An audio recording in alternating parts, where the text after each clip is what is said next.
C'est un plaisir de vous retrouver. Soyez les bienvenus dans votre rendez-vous quotidien avec l'information dont voici le sommaire. Route Kabylie-Kouria, le bitumage redémarre. Projet présidentiel de 30 km enfin relancé. Travaux publics et entreprises trouvent un consensus. Déguerpissement des emprises avant la reprise des travaux. La Guinée montre son potentiel minier et socio-économique au Forum Afrique-Singapour. Simandou 2040 au cœur des discussions sur le développement, énergie, infrastructure et technologie. Opération Épervier, renforcement de la lutte contre le trafic de produits prohibés. La CIPAP a saisi une quantité de médicaments illicites. Mesdames et messieurs, bonsoir. Bienvenue dans ce journal que nous ouvrons sur une série de décrets.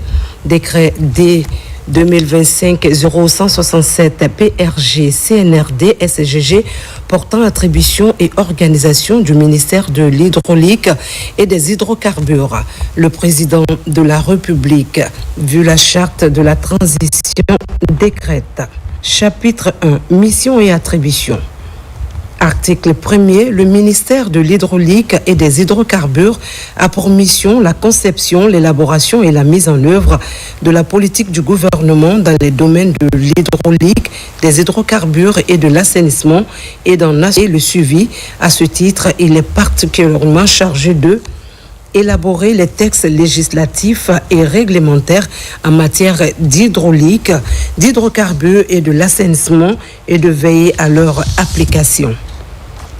Définir et de mettre en œuvre des politiques et stratégies dans les domaines de l'eau, de l'assainissement et des hydrocarbures. Contribuer à l'élaboration et la mise en œuvre des politiques et stratégies dans les domaines de l'hygiène et de la salubrité. Assurer l'information, la sensibilisation et l'encadrement de la population en matière d'eau, d'assainissement et des hydrocarbures. Réaliser et entretenir des équipements permettant la précollecte, la collecte, l'évacuation, le traitement des eaux usées et pluviales, au transport et au recyclage des déchets liquides, domestiques et industriels. Veiller au respect des dispositions du Code pétrolier, de ces textes d'application et des dispositions contractuelles. Veiller au respect des dispositions du Code de l'eau, de ces textes d'application et des dispositions contractuelles. Procéder à l'inventaire, à la protection et à la préservation des ressources en eau et en hydrocarbures. Élaborer et mettre en œuvre les stratégies, plans, programmes et projets relatifs au domaine de l'hydraulique, des hydrocarbures et de l'assainissement. Élaborer les chemins directeurs dans les domaines de l'hydraulique et des hydrocarbures et de l'assainissement. Prendre en compte les dimensions environnementales dans les programmes et projets des secteurs de l'eau et des hydrocarbures. Assurer la desserte en eau sur toute l'étendue du territoire national. Élaborer et mettre en œuvre les stratégies de transfert de compétences aux collectivités locales dans les domaines de l'hydraulique conformément au Code des collectivités locales. Définir et veiller à l'application des politiques tarifaires en matière d'adduction d'eau potable, d'assainissement et de salubrité, de gaz butane et des produits pétroliers, des stratégies de transfert de compétences aux collectivités locales.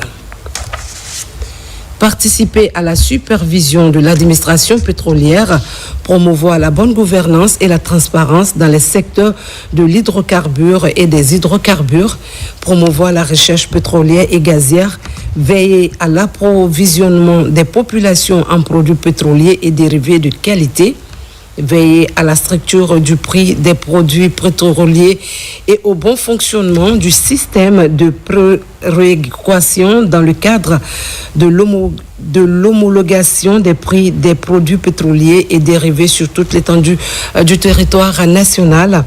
Délivrer les licences ou autorisations de construction et d'exploitation des produits pétroliers et des stations-service, des dépôts pétroliers et gaziers et des raffineries conformément à la réglementation en vigueur. Promouvoir l'utilisation du gaz butane, délivrer les licences ou autorisations de promotion du gaz butane conformément à la réglementation en vigueur.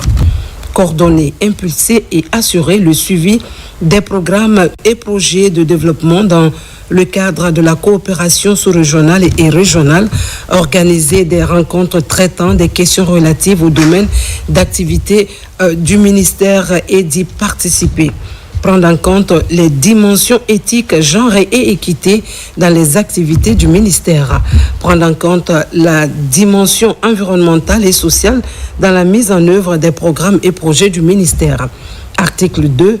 Le ministère en charge de l'hydraulique et des hydrocarbures a désormais la charge de coordonner toutes les questions relatives à l'assainissement liquide et solide, à la gestion des eaux usées et pluviales, à la planification, au suivi des infrastructures d'assainissement ainsi qu'à l'amélioration du cadre de vie en milieu urbain et rural. Chapitre 2, organisation. Article 3. Pour accomplir sa mission, le ministère de l'hydraulique et des hydrocarbures comprend un secrétaire général, un chef de cabinet, des services d'appui, des directions nationales, des services rattachés, des organismes publics autonomes, des programmes et projets publics, des services déconcentrés, des organes consultatifs. Article 4. Le cabinet du ministre comprend un chef de cabinet, un conseiller principal, un conseiller juridique, un conseiller chargé des questions d'hydraulique, un conseiller chargé des questions économiques, un conseiller chargé de mission, un attaché de cabinet. Article 5. Les services d'appui sont l'inspection générale, le bureau de stratégie et de développement, la cellule d'exécution des projets du programme Ciment du 2040, la division des ressources humaines, la division des affaires financières, un contrôleur financier, la personne responsable des marchés publics, le centre des ressources documentaires, le service de modernisation des systèmes d'information, le service de communication et des relations publiques, le service hygiène, santé et sécurité au travail, le service genre et équité, le service accueil et information, le secrétariat central. Article 6. La direction générale est la direction générale de l'assainissement. Article 7. Les directions nationales sont la Direction nationale de l'hydraulique, la Direction nationale des hydrocarbures. Article 8. Les services rattachés sont la cellule nationale de coordination de l'organisation pour la mise en valeur du fleuve Sénégal, OMVS, la cellule nationale de coordination de l'Organisation pour la mise en valeur du fleuve Gambie, OMVG, la structure focale de l'autorité du bassin du Niger, ABN, la structure focale du projet d'aménagement du massif du Fouta, la structure focale de l'Union du fleuve Mano. Article 9. Les organisations publiques autonomes sont le Service national d'aménagement des points d'eau, SNAP, le Fonds de l'hydraulique, l'Agence nationale d'assainissement et de salubrité publique, l'Agence de régulation des eaux, la Société des eaux de Guinée, le Fonds d'appui à la promotion du gaz butane, FAPGaz, la Société guinéenne des hydrocarbures. Article 10. Les programmes et projets publics sont ceux initiés dans le domaine spécifique du ministère. Article 11. Les services déconcentrés sont ceux prévus par les décrets organisant les administrations régionales et préfectorales. Article 12. Les organes consultatifs sont la Commission nationale de l'eau, la Commission nationale de l'assainissement et de l'hygiène, le comité d'importation des produits pétroliers, le comité paritaire de la structure des prix des produits pétroliers, le conseil de discipline. Chapitre 3, dispositions finales. Article 13. Des décrets fixent les statuts des organismes publics autonomes, le mode d'organisation et de fonctionnement de l'inspection générale, du bureau de stratégie et de développement, des programmes et projets publics de développement, ainsi que les attributions et l'organisation des services rattachés de niveau hiérarchique équivalent à celui d'une direction de l'administration centrale. Article 14. Des décrets fixent le mode d'organisation et de fonctionnement des organes consultatifs. Article 15.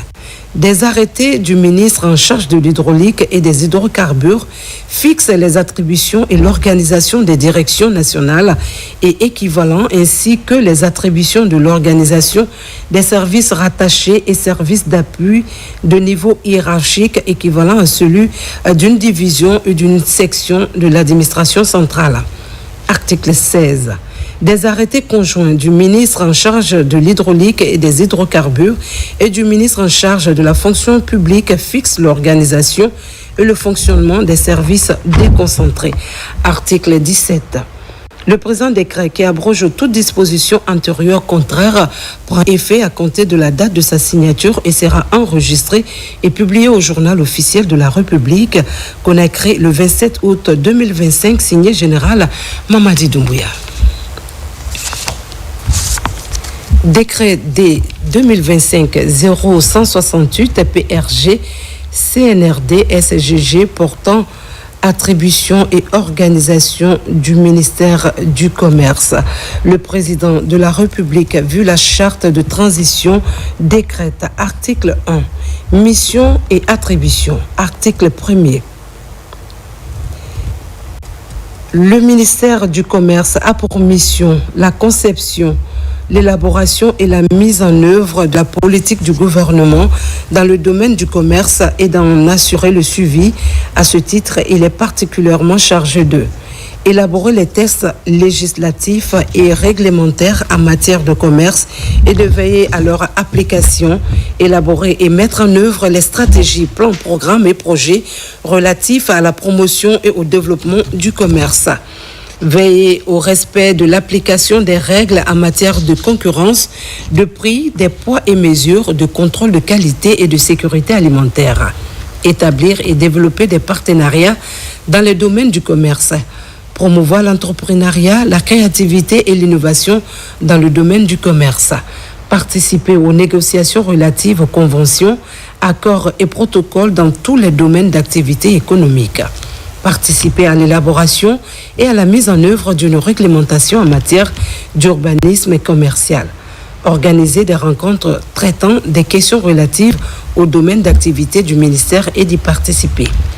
Prendre en compte les dimensions éthiques, genre et équité dans les activités du ministère. Prendre en compte la dimension environnementale et sociale dans la mise en œuvre des programmes et projets du ministère. Chapitre 2. Organisation. Article 2.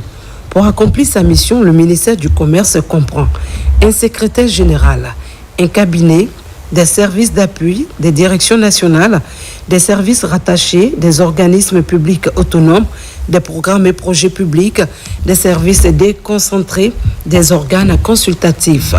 Article 3. Le cabinet du ministre comprend un chef de cabinet, un conseiller principal, un conseiller juridique, un conseiller chargé des questions commerciales et de la qualité, un conseiller chargé des questions économiques, un conseiller chargé de mission, un attaché de cabinet. Article 4. Les services d'appui sont l'inspection générale, le bureau de stratégie et de développement, la cellule d'exécution des projets du programme Simandou 2040, la division des ressources humaines, la division des affaires financières, la personne responsable des marchés publics, le contrôleur financier, le centre des ressources documentaires, le service communication et relations publiques, le service de modernisation des systèmes d'information, le service hygiène, santé et sécurité au travail, le service genre et équité, le service accueil et information, le service hygiène, santé et sécurité, le secrétariat central. Article 5. Les directions nationales sont la Direction nationale du commerce intérieur et de la concurrence, la Direction nationale du commerce extérieur et de la compétitivité. Article 6. Le service rattaché est le service des déclarations descriptives des importations et des exportations. Article 7. Les organismes publics autonomes sont l'Agence guinéenne de promotion des exportations, l'Office national de contrôle de qualité. Les programmes et projets publics sont ceux initiés dans les domaines spécifiques du ministère. Article 9. Les services déconcentrés sont ceux prévues par le décret organisant les administrations régionales et préfectorales. Article 10. Les organes consultatifs sont la Chambre de commerce, d'industrie et d'artisanat de Guinée, le Comité national consultatif permanent de la concurrence et des prix, la Commission nationale de mise en œuvre de la zone de libre-échange continentale africaine, le Comité national de la sécurité sanitaire des aliments, le Comité directeur du cadre intégré, renforcé et d'appui à la politique commerciale, le Comité national du Codex Alimentarius, le Comité national des indications géographiques, le Conseil de discipline. Chapitre 3. Disposition finale. Article 11. Des décrets fixent les statuts des organismes publics autonomes, le mode d'organisation et de fonctionnement de l'inspection générale, du Bureau de stratégie et de développement, des programmes et projets publics de développement, ainsi que les attributions de l'organisation des services rattachés de niveau hiérarchique équivalent à celui d'une direction de l'administration centrale. Article 12. Des décrets fixent le mode d'organisation et de fonctionnement des organes consultatifs. Article 13. Des arrêtés du ministre du Commerce fixent les attributions et l'organisation des directions nationales et équivalents ainsi que les attributions de l'organisation des services rattachés et des services d'appui de niveau hiérarchique équivalent à celui d'une division ou d'une section de l'administration centrale.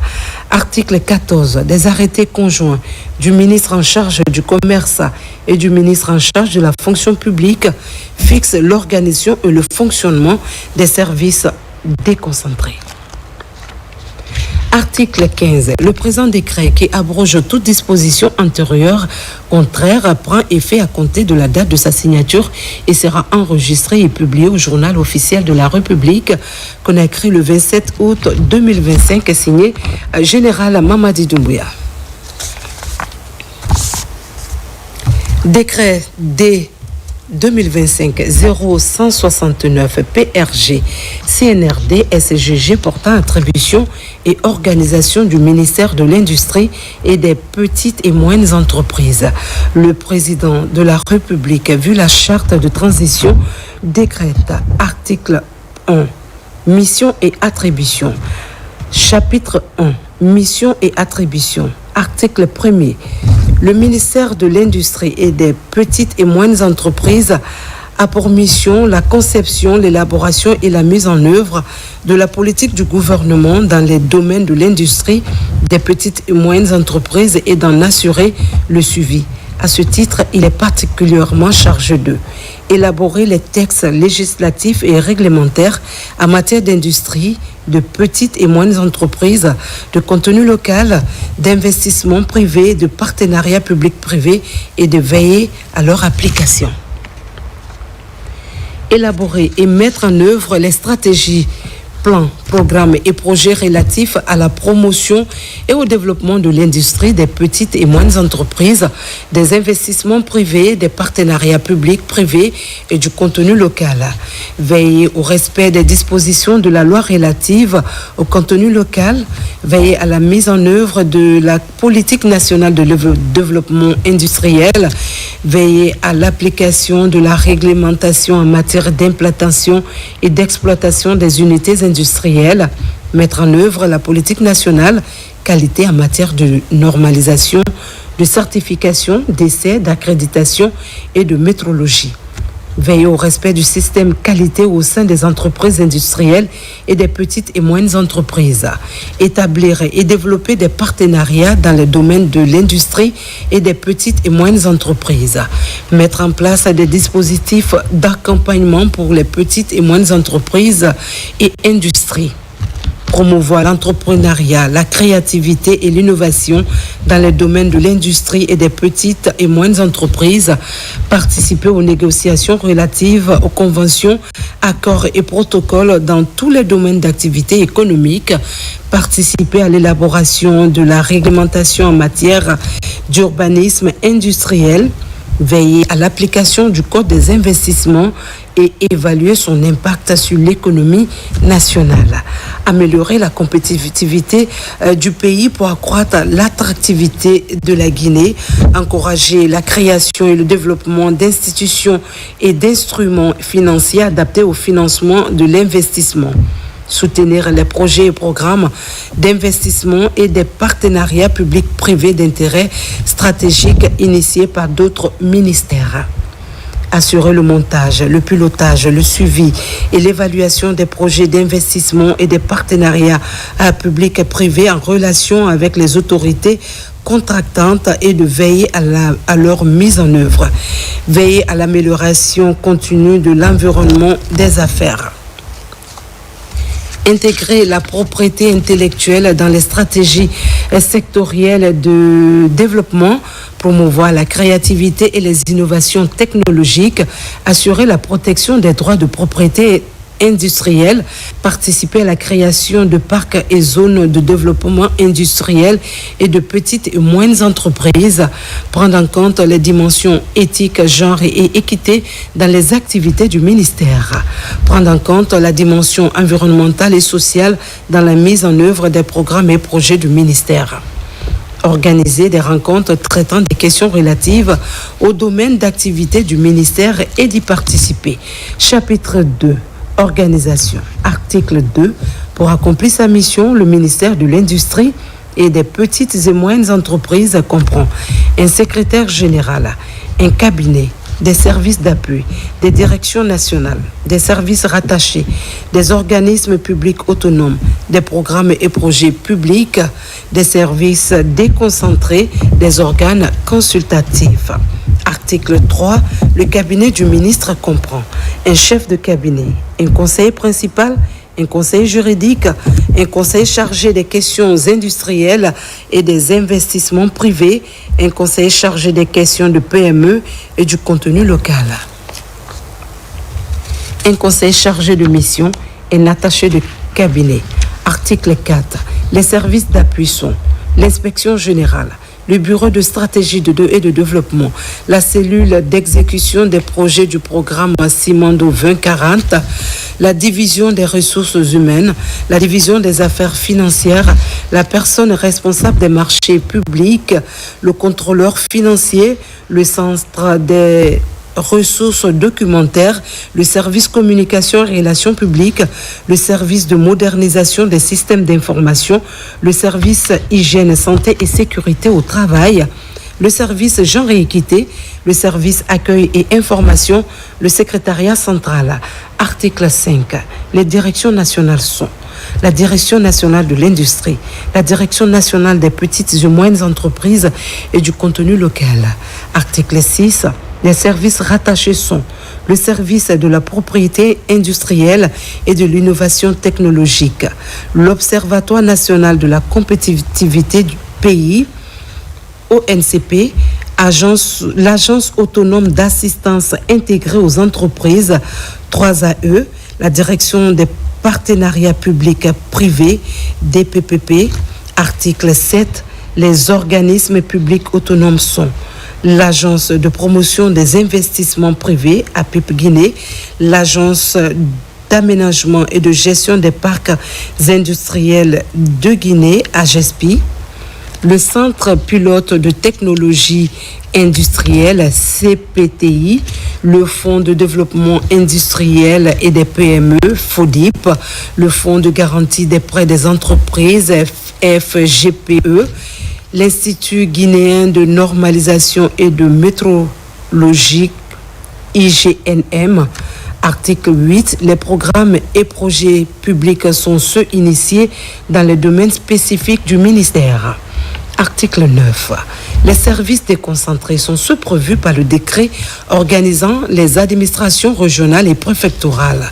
Article 10. Les organes consultatifs sont le Conseil national de l'industrie, Guinée Business Forum, le Comité national de coordination et de développement de la propriété intellectuelle, le Comité national des indications géographiques, le Conseil de discipline.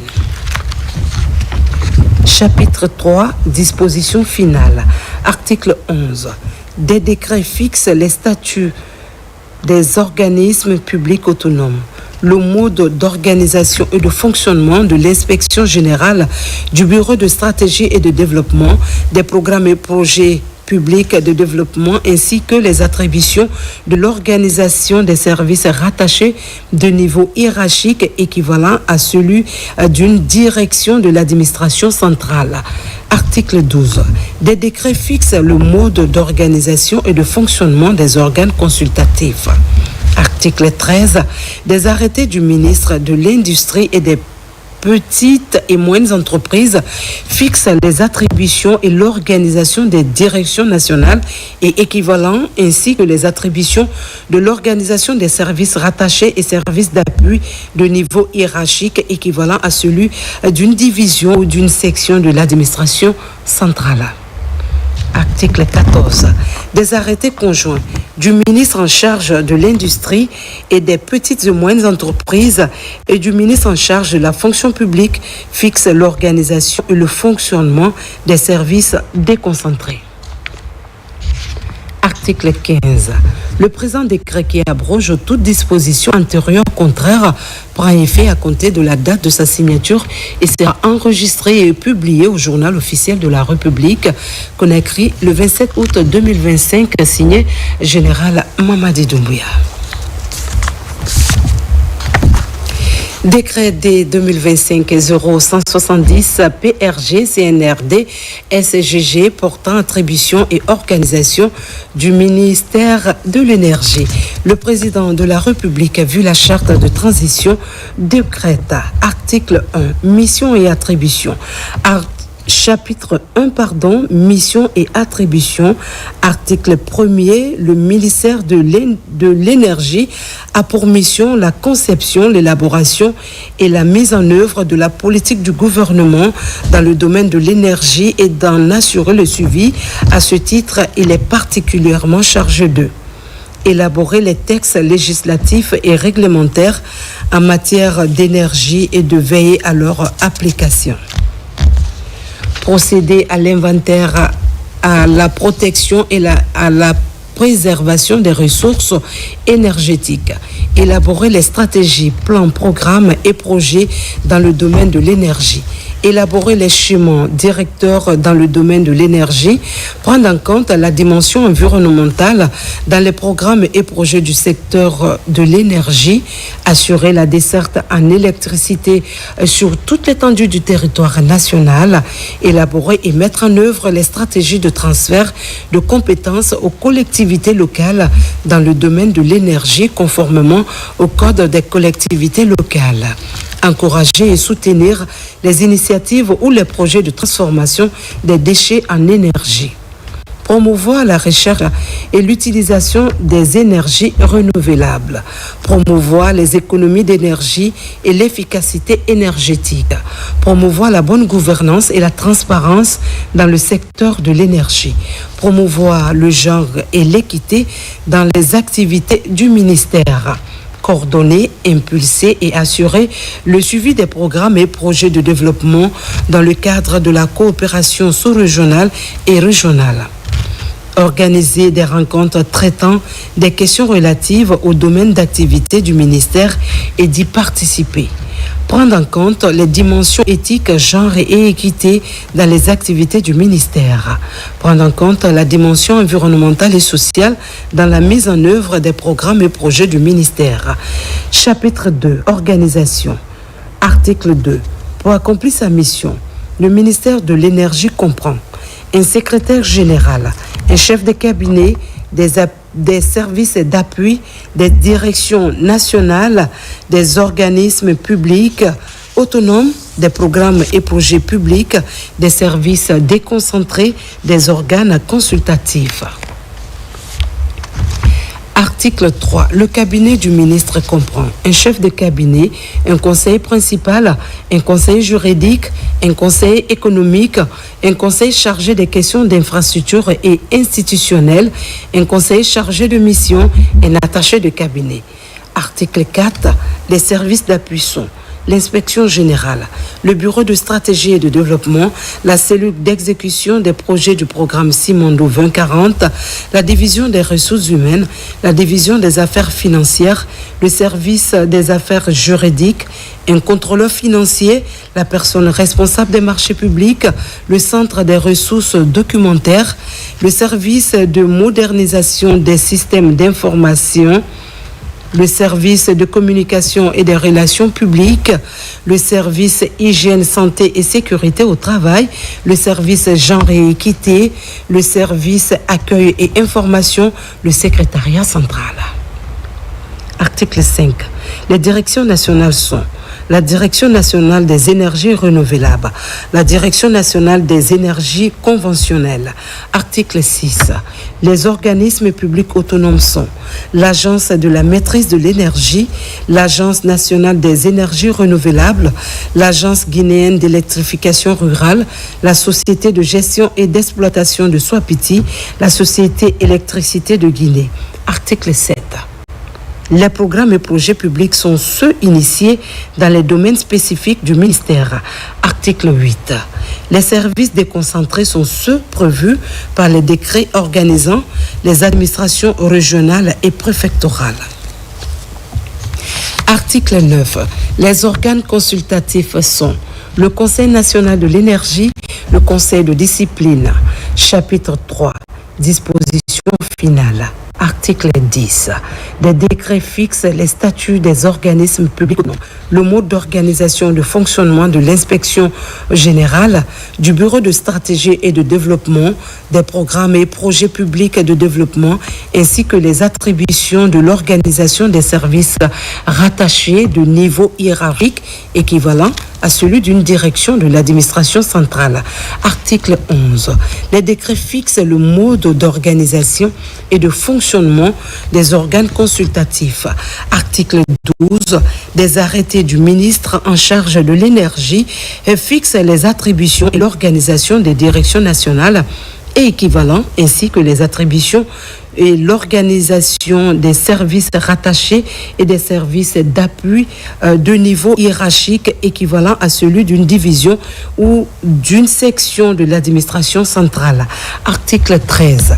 Des arrêtés conjoints du ministre en charge de l'énergie et du ministre en charge de la fonction publique fixent l'organisation et le fonctionnement des services déconcentrés. Article 15. Le présent décret qui abroge toute disposition antérieure contraire prend effet à compter de la date de sa signature et sera enregistré et publié au journal officiel de la République.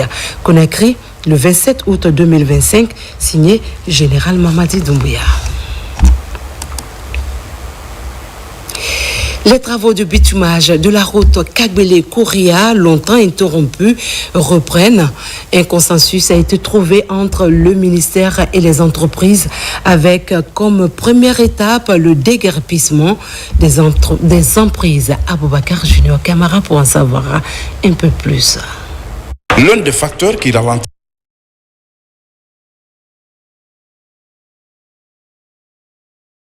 les travaux de construction de la route Kagbele-Kouria et l'occupation anarchique des emprises. Indemnisés, mais ses concitoyens continuaient d'occuper ces emprises. Pour accélérer donc la cadence des travaux, le ministre des Infrastructures et des Travaux publics se rend sur le terrain pour constater l'effectivité du déguerpissement. Aujourd'hui, nous sommes venus visiter le chantier parce que nous avons déjà discuté au bureau avec l'ensemble des entreprises qui ont des contrats sur ce tronçon-là. Et c'est un projet qui était complètement à l'arrêt. Et à cause de certains petits problèmes, donc c'est ce que nous avons cherché à lever comme obstacle et redémarrer les travaux. Et nous avons constaté effectivement que les travaux ont démarré. C'est une route importante pour la capitale Conakry. Elle permet vraiment de dégager Conakry et de sécuriser la RN1, qui est la route principale. Ce chantier de 30 km en 2x2 voies est inscrit dans le portefeuille des projets de priorité présidentielle. 3 entreprises nationales travaillent sur le projet afin de terminer les travaux de cette route qui va servir de contournant pour la municipalité de Koya. Nous avons eu beaucoup de difficultés liées à l'encombrement de l'emprise de la route. Et ça date de 2022-2023 jusqu'à maintenant. il y avait beaucoup d'obstacles. Et avec l'arrivée du ministre des Travaux publics, nous avons eu une réunion et il a aussitôt décidé, dès le moment que nous avons parlé de ces obstacles, et la journée d'aujourd'hui avait été retenue pour venir lancer les travaux de déguerpissement ou de dégagement de l'emprise. Financée entièrement par le budget national de développement, la route Kabylie-Nkouria doit désenclaver la nouvelle décharge avant de désengorger la rentrée de Conakry par la route nationale numéro 1. Hors du pays, précisément en Belgique, le ministre des Affaires étrangères, Dr Maurice Sanda Kouyaté, poursuit sa visite de travail. Il a échangé avec la ministre belge de la Migration sur les défis liés au phénomène migratoire. Une solution concertée est en cours d'étude. Conakry et Bruxelles cherchent à renforcer leur coopération dans ce domaine. Makemendozo. Entre le Royaume de Belgique et la République de Guinée, les relations sont au beau fixe. Cette visite officielle du chef de la diplomatie guinéenne à Bruxelles en est le parfait témoignage. Reçu par la ministre belge de la Migration et de l'Intégration sociale, Dr Maurice Sanda Kouyaté est venu détailler les propositions de Conakry sur la question migratoire, un sujet qui occupe une place centrale côté belge. On a parlé de la coopération entre nos deux pays, les défis que les deux pays fassent. Et j'en suis sûre qu'avec une bonne coopération, qu'on va arriver à avoir des résultats pour la Guinée et pour la Belgique. Il y a des défis qu'on a des deux côtés et j'en suis sûre qu'avec la coopération et avec le chat qu'on a eu pour qu'il y ait des pas en avant des deux côtés en fait. Cet entretien est essentiellement porté sur le renforcement de la coopération bilatérale concernant les questions migratoires.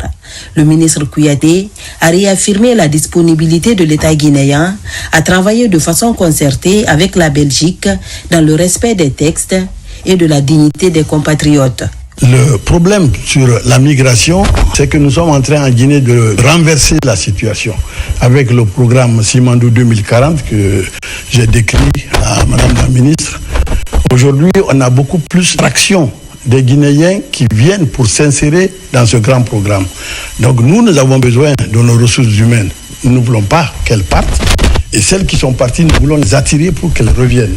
Donc, on n'est pas un pays qui pousse ses citoyens à la migration illégale. C'est pourquoi nous allons travailler ensemble dans l'intérêt des deux pays pour que tout cela se fasse dans le respect total des droits des humains. Et la Guinée est devenue un pays nouveau.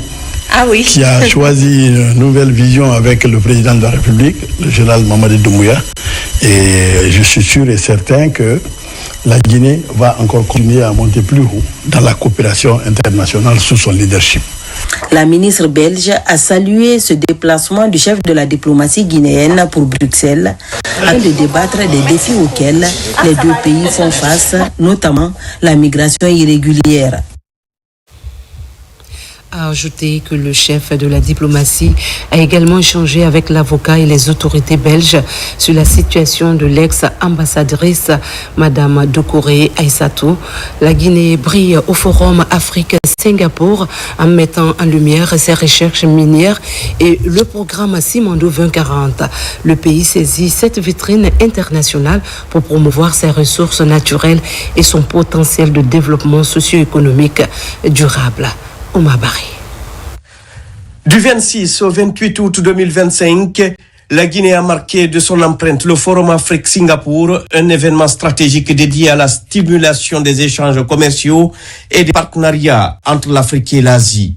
Représenté par le ministre du Plan et de la Coopération internationale Ismaël Nabé, accompagné de la conseillère à la présidence Maïmouna Diarabi, ainsi que d'une forte délégation, la Guinée a fait valoir ses atouts miniers et la vision du président de la République, son Excellence le général Mamadi Doumbouya, notamment le programme Simandou 2040.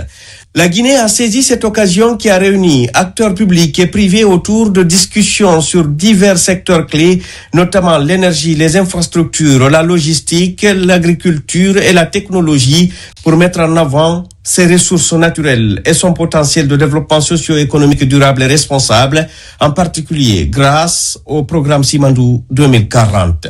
Le séjour de la délégation guinéenne a été ponctué de rencontres essentielles avec les dirigeants de divers secteurs. L'une des premières rencontres notables a eu lieu avec Top International Holding, un géant du secteur énergétique et minier opérant en Asie-Pacifique et en Guinée. Les discussions ont porté sur le transfert de compétences, l'exploitation de la bauxite ainsi que sur la création de synergies pour maximiser les retombées locales. La délégation guinéenne a également échangé avec l'Académie de la chaîne d'approvisionnement et de la logistique Scala, spécialisée dans la formation personnelle en logistique. Le but: établir un partenariat pour former les jeunes Guinéens au métier de la chaîne d'approvisionnement et de la logistique, en ligne avec les objectifs du programme Simandou 2040 et de Simandou Academy, dédié au renforcement du capital humain. Au centre des discussions, le programme Simandou 2040 a été présenté comme la clé du futur socio-économique de la Guinée. Le ministre Ismaël Nabé, en tant que panéliste, a souligné que cette initiative s'inscrit dans une vision de croissance inclusive basée sur une industrialisation verte, une amélioration des infrastructures et une valorisation des ressources humaines locales. Les efforts de la Guinée ont également attiré l'attention de Temasek Holdings, le fonds souverain singapourien. Des discussions ont été menées pour explorer un partenariat stratégique dans le cadre de la création d'un fonds souverain guinéen, permettant ainsi de mieux financer et gérer les projets structurants liés à Simandou 2040. Lors de la table ronde de la Guinée placée sous le thème Simandou 2040, industrialisation verte, investissement et croissance inclusive, le ministre Ismaël Nabé a présenté les 5 piliers de ce programme hautement stratégique. L'honneur a été donné à la Guinée pour que nous participions aux différents panels thématiques pour parler du programme de développement socio-économique durable responsable Simandou 2040. C'était une belle occasion aussi de reconnecter avec des amis, avec des entreprises. Nous avons visité l'Académie de logistique. Vous savez, Singapour, c'est la plaque tournante de logistique un peu partout dans le monde. Nous avons discuté avec cette académie qui est prête à se mettre en contact très rapidement et faire un accord de partenariat pour permettre aux jeunes Guinéens pour venir apprendre et se retourner en Guinée. Au-delà de cela, nous avons aussi eu l'honneur d'être reçus par mon homologue, mon ami, le ministre de l'Industrie, mais aussi qui s'occupe du développement aujourd'hui de Singapour. Le ministre Tam nous a vraiment reçu, il nous a écoutés, et on les a parlé de la vision de notre leader, le général Mamadi Doumbouya, mais aussi la vision de la Guinée les 15 prochaines années. Nous avons aussi organisé un dîner pour parler avec les investisseurs singapouriens, les investisseurs asiatiques, pour parler de Simandou 2040, mais aussi de parler du projet Simandou. Singapore has a lot to offer in terms of the designing and the planning of even the Simandou site as well. Singapour est très connu surtout dans l'élaboration des politiques et c'est à travers surtout la planification dont on se travailler dans ce domaine et aussi à partager l'expérience de Singapour. Le ministre Nabé a souligné l'importance de former une nouvelle génération de professionnels qualifiés capables de répondre aux défis économiques et industriels de demain, conformément à la vision du président de la République, son Excellence, le général Mamadi Doumbouya, qui entend faire de la Guinée une terre d'opportunités et de destination pour les investisseurs internationaux, tout en assurant une croissance inclusive pour le peuple souverain de Guinée. Dans l'actualité également, la Guinée se prépare à accueillir le Transform Africa Summit en novembre à Conakry, événement qui remplace la semaine numérique. En amont de cet événement, la ministre des Postes et Télécommunications a réuni Smart Africa et les acteurs concernés pour finaliser les préparatifs. Une dizaine de chefs d'État et plus de 3000 participants sont attendus autour du numérique. Kadiatou Suleiman Keita. Depuis 2020, la Guinée rêve d'organiser le Transform Africa Summit, le plus grand rendez-vous continental tenu par Smart Africa. Aujourd'hui, grâce à la vision du président général Mamadi Doumbouya, ce rêve devient réalité. Nous avons pu avoir la confiance de nos partenaires et de pouvoir faire de cette semaine du numérique un Transform Africa. Et grâce à l'égide du chef de l'État, la conduite gouvernementale de monsieur le Premier ministre Baroui, Nous sommes enfin arrivés à recevoir le continent au mois de novembre prochain. Tous les partenaires sont autour de la table et aujourd'hui nous avons reçu une délégation de Smart Africa qui est venue voir le niveau de préparation de la Guinée et comment vraiment aligner les efforts pour que cela soit un événement historique pour le continent. L'objectif pour nous aujourd'hui, c'est de discuter avec le gouvernement, avec les différentes agences, pour voir comment on peut ensemble préparer cet événement et réussir la préparation de cet événement et son exécution ici à Conakry. Le Transform Africa Summit, qui remplace la semaine numérique, constitue une opportunité exceptionnelle pour le ministère de la Culture. Il permettra de mettre en valeur le savoir-faire et la créativité guinéenne auprès d'un public continental et international. Tout ce que nous faisons aujourd'hui, c'est pour vendre un peu notre patrimoine culturel, aussi bien matériel qu'immatériel. Avec une vitrine comme celle-là, Smart Africa, avec une dizaine de chefs d'État au minimum qui viendraient chez nous vendre la culture guinéenne, notre musique locale, l'alimentation guinéenne, l'accoutrement avec l'artisanat, je pense que nous avons un excellent rôle à jouer. À travers ce sommet qui se tiendra en novembre à Conakry, les autorités guinéennes ambitionnent de faire de la Guinée une destination de choix et un acteur majeur du numérique sur le continent. Dans un autre registre, à Tombolia, les autorités locales lancent la restauration des forêts classées. À Antag, plusieurs plans sont mis en terre pour protéger les près de 8 hectares de couvert végétal. Les gardes forestiers reçoivent des consignes strictes pour surveiller et prévenir toute agression humaine. Mohamed Lamine Camara, reportage. La forêt classée d'Anta s'étend sur une superficie estimée à près de 8 hectares. À ce jour, ce patrimoine forestier subit une agression massive due à une déforestation effrénée. Cette destruction entraînée par des pratiques comme l'exploitation forestière et les feux de brousse. À cette situation, des actions citoyennes sont initiées par les autorités locales de Tombolia pour restaurer le couvert végétal de cette forêt classée. Ici, plusieurs plans sont mis à terre. Les conseillers communaux de Tombolia, à l'unisson, ont décidé derrière le premier responsable que nous sommes pour que cette campagne que nous débutons aujourd'hui en termes de reboisement puisse se poursuivre jusqu'à ce que toutes nos forêts sur cette bande soient restaurées. Il faut que par la densité de les ressources forestières, cet indicateur qui désigne le territoire pour l'exprimer en hectares ne soit pas un vain mot. Cette dynamique de reboisement des forêts classées de Tombolia consiste à préserver la densité forestière de cette municipalité. Pour ce faire, les gardes forestiers sont à nouveau mis à contribution pour sauvegarder une des forêts urbaines de Conakry. Le constat a été amer que l'année dernière, à l'occasion des 100 jours, les plans qu'on a mis en terre ne soient plus là. Il n'y a vraiment pas de raison qui justifie cela. Alors on a dit aux cantonniers que c'est désormais des mesures qui seront à côté de suivi effectif des plans que nous avons mis en terre cette fois-ci. Dans les prochains jours, cette campagne de reboisement va s'étendre sur les autres forêts que regorge la commune de Tombolia, notamment la forêt de Dabompa. Dans le même panorama, à Cancan, 2000 plants d'espèces diverses sont plantés pour revitaliser la vie végétale de la ville. Ce geste d'un fils du terroir vient soutenir les efforts de la mairie dans sa politique de reboisement.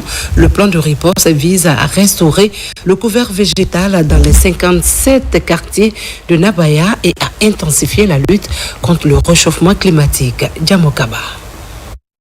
Le projet de revégétalisation de la commune urbaine de Cancan devient de plus en plus une réalité. Pour appuyer les efforts de la municipalité, la diaspora guinéenne affiche ses intentions en Abaya. Elle apporte sa contribution en remettant 2000 plants d'espèces différentes pour améliorer le cadre de vie. Un geste d'un fils du terroir résidant en Allemagne engagé à réanimer la vie végétale de Cancan-Abaya. L'initiative s'inscrit dans le cadre de la lutte contre la déforestation et le changement climatique, dans l'espoir de contribuer à un environnement plus sain et durable de notre région. Ce que M. Kaba a fait, nous demandons à tout le monde à faire comme lui, à prendre l'exemple sur lui, pour l'amour qu'il a pour son pays. Le plan de riposte contre le changement climatique implique le curage des caniveaux, Météo et Timbo, des quartiers inondables, choisis pour s'attaquer au problème d'insalubrité publique pendant cette période hivernale. Nous allons procéder à la sensibilisation pour que la population essaye d'adhérer à cette initiative, à ne pas jeter des ordures dans les caniveaux, à ne pas salir les caniveaux.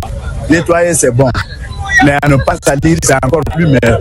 On demande à tout le monde d'observer la propriété, de ne pas mettre les ordures dans les caniveaux que nous sommes en train de curer. Sinon, les conséquences, c'est tout le monde qui va en subir à travers la maladie et en plus de cela, les inondations. Par ce nouvel engagement, l'objectif est de stimuler le développement local pour relever le défi de l'assainissement et de la lutte contre les caprices du climat. Et puis, le ministre de l'Information et de la Communication a animé une session de vulgarisation du projet de nouvelle constitution à l'Office guinéen de publicité. François a également salué les efforts du personnel et de la direction dans le redressement de la structure. Plus de détails avec Tcherno Ousmane Diallo. En première ligne dans la vulgarisation du projet de nouvelle constitution à travers les médias et autres supports de communication, le ministère de l'Information et de la Communication s'assure que toutes les directions sont impliquées dans le processus. À l'Office guinéen de publicité, le ministre remet officiellement le projet de nouvelle constitution dont les principales innovations et enjeux sont expliqués par le conseiller juridique. Puisque l'OGP en tant que régulateur de la publicité en Guinée est un service transversal, nous avons jugé utile de faire appel à tous les employés de l'OGP pour accueillir le ministre de l'Information et de la Communication dans nos locaux et avec lui discuter du projet de la nouvelle constitution afin que chaque employé de l'OGP se l'approprie et pour que chaque employé de l'OGP contribue à son niveau à la vulgarisation. Aujourd'hui, l'OGP, nous sommes prêts et nous allons véhiculer ce message-là. Déjà en interne, nous allons le faire au niveau de chaque département, au niveau de chaque service, au niveau de chaque agence. Au nom du ministre de l'Information et de la Communication, le secrétaire général du ministère a mis l'occasion à profit pour rendre hommage aux travailleurs de l'OGP et à la direction générale pour les efforts dans le redressement de cette structure et pour leur contribution à la vulgarisation du projet de nouvelle constitution. Nous avons vu ce qui s'est passé pendant ces 4 dernières années. Nous sommes en train de nous engager vers une nouvelle ère. Et donc, du coup, la première chose, c'était donc de remercier le directeur général de l'OGP, l'ensemble de ses collaborateurs, et vous qui êtes tous ici aujourd'hui pour nous donner l'opportunité de parler de cette constitution. La deuxième chose, nous savons tous d'où vient l'OGP. Nous savons dans quelle situation la direction actuelle l'a trouvée. Je pense que c'est l'occasion aujourd'hui, au niveau du cabinet du ministère de l'Information et de la Communication, non seulement de remercier le directeur général et ceux qui sont en train de travailler avec lui, mais aussi vous remercier vous tous qui depuis quelque temps consentez aussi des sacrifices pour que la tâche qui a été confiée au directeur général, que cette tâche-là soit accomplie. L'engagement de l'OGP dans la vulgarisation du projet de nouvelle constitution permet de toucher sur l'ensemble du territoire des millions de citoyens à travers ses plateformes et son vaste réseau dans l'univers de la communication. La synergie générale Mamadi Doumbouya inaugure une nouvelle antenne dans la commune urbaine de Kabélé. Les membres de cette antenne ont été installés au quartier Tobolon 1. Sa mission, promouvoir les acquis du CNRD et renforcer la communication de proximité sur la nouvelle constitution. Marwan Kamara, Ismaël Nabé. C'est par cette cantique religieuse que les leaders religieux du quartier Kabélé Plateau ont accueilli la délégation du secrétariat général des affaires religieuses. El Haj Karamo Diawara et sa suite sont venus vulgariser le contenu du projet de la nouvelle constitution auprès des citoyens de la commune urbaine de Kagbeli. Nous voulons à travers vous les religieux, le message que vous diffusez, ça doit être un message de paix, de rassemblement, de vivre ensemble, de la bonne cohabitation. Comme dans les autres communes de Conakry, cette tournée de vulgarisation enclenchée par le secrétariat général des affaires religieuses a eu des échos favorables à Kagbeli. L'initiative consiste à mobiliser la communauté religieuse afin d'améliorer la communication dans les lieux publics. Toutes les 13 communes de Conakry est découverte. Nous avons sillonné toutes ces communes et nous avons senti à travers la réaction de la population une satisfaction, une compréhension et une adhésion. Donc je sais que autour des imams, autour des chefs religieux, ils vont participer activement à vulgariser le contenu du projet de cette nouvelle constitution à nos populations. Cette journée citoyenne marque la dernière étape de la campagne de vulgarisation engagée par le secrétariat général des affaires religieuses dans les 13 communes de la capitale. Tout à fait autre chose. Le 25 août commémore le 11e anniversaire de la Fondation internationale Ahmed Sékou Touré et le 67e anniversaire de l'allocution historique du président Ahmed Sékou Touré. Ce jour rappelle le courage du peuple guinéen face au colonialisme. Pour la FIAST, il s'agit de préserver cette mémoire, de la transmettre aux générations futures et de rappeler que la liberté se défend et se mérite. Son enseignant, Diane Hassane.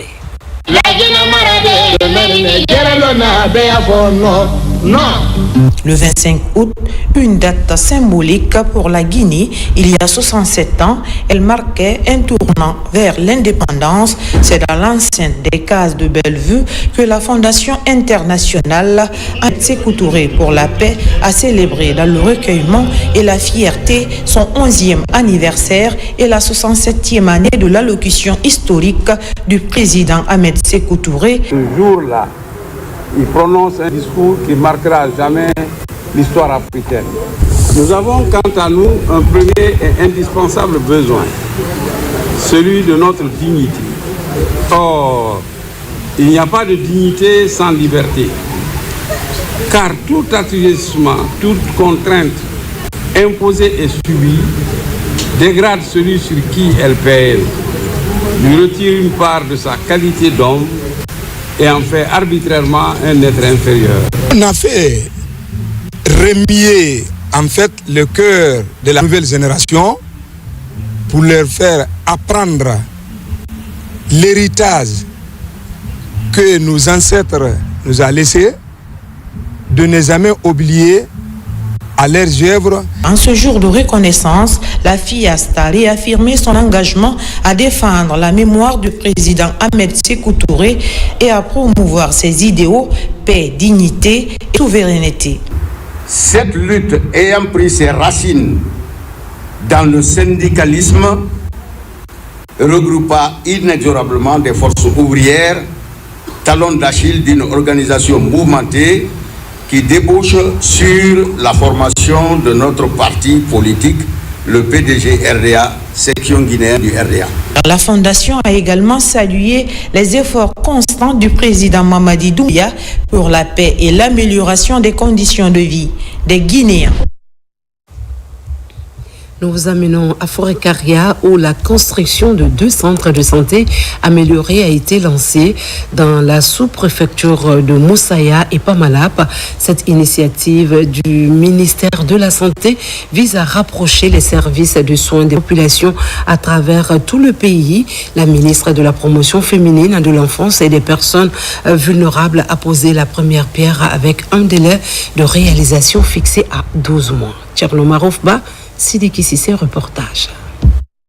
La construction de 50 centres de santé dans tout le pays continue de se matérialiser sur le terrain. Dans la préfecture de Forêt-Caria, 2 centres de santé améliorés vont très bientôt sortir de terre. Cette pose de première pierre symbolise la réalisation du premier centre dans la sous-préfecture de Moussaya. Un délai contractuel de 12 mois est donné à l'entreprise contractantes. La construction de ce centre de santé amélioré permettra de découvrir au moins 95% de la population desservie en créant un environnement propice à la prévention des maladies. Notre responsabilité quant à la qualité des prestations, au respect des engagements contractuels, à la sécurité des opérations, à la conformité des ouvrages aux services livrés. Notre mobilisation des moyens humains, matériels, financiers nécessaires pour garantir la bonne exécution du projet dans le respect des exigences du maître ouvrage. Le second édifice va être construit dans cette localité frontalière de Pamelap. La construction de ces infrastructures sanitaires vise à décentraliser l'offre de soins dans cette préfecture. Le président de la République, il n'aime pas les postes de première pierre. Tout simplement parce qu'en général, les entreprises qui sont recrutées ne respectent pas les délais. On pose la première pierre pour normalement un délai de 12 mois. On se retrouve à 3 ans, 36 mois, jusqu'à 48 mois sans que l'infrastructure ne sorte de terre. C'est pourquoi à un moment, il a dit qu'il ne posait plus de pierre tant qu'on n'est pas sûr du respect des délais. Le ministre de la Santé, il y tient. Il faut vraiment inaugurer ces centres l'année prochaine. La construction de ce centre de santé amélioré vient ainsi renforcer le système de santé dans les zones les plus éloignées de la capitale, Conakry. Restons à Pamelap pour boucler cette édition. La compagnie d'intervention de la police aux frontières réalise une saisie de médicaments illicites dans le cadre de l'opération Épervier. Depuis le déploiement dans la zone spéciale de Forêt-Caria, la CIPAF intensifie sa présence sur le terrain, traquant le trafic de stupéfiants et de produits prohibés le long des frontières. Colonel Morikaba. C'est suite à une alerte donnée par un citoyen de Pamelap que le commissariat spécial aux frontières, en collaboration avec la CIPAF, a mené une opération dans le secteur Bouraya. Lors de cette intervention, un important stock de produits pharmaceutiques illicites a été découvert. Selon les spécialistes, la majorité de ces médicaments sont impropres à la consommation. Les produits qu'on a saisis, moi, je peux dire que ces produits ne sont pas bons. Comment on peut prendre des produits pharmaceutiques qu'on doit consommer, aller camper ça dans la brousse? C'est pas dans une pharmacie. D'ailleurs, c'est des produits, quand vous vérifiez tout de suite, vous verrez, beaucoup sont périmés. Les propriétaires, ils veulent que ces produits-là soient évacués en Guinée et avoir seulement de l'argent. Nous sommes contre ça. Pour nous, c'est un poison pour la population. Le combat ne fait que commencer. Ça va continuer partout les frontières de la Guinée. Sous la direction du général de division Guénabassori Kamara, directeur général de la police nationale, la CIPAF a pour mission de démanteler les réseaux criminels et de lutter contre le trafic de drogue et autres fléaux sociaux le long des frontières.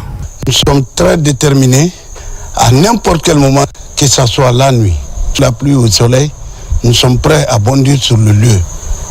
Et j'informe tous les citoyens que nous allons bannir tout le mal, quelle que soit la criminalité, le trafic, rien ne passera par la frontière. Cette saisie comprend 32 cartons de comprimés et 12 sacs remplis de sirop. Déclarés impropres à la consommation, ces produits sont désormais mis hors d'état de nuire pour garantir la sécurité des populations. Cette édition touche à sa fin. Merci de nous avoir suivis. Restons fiers de notre Guinée, ce paradis, terre de richesse et d'innovation. À très vite pour un nouveau rendez-vous avec l'actualité. Passez une belle soirée en compagnie de la chaîne qui a pour mission de vous servir.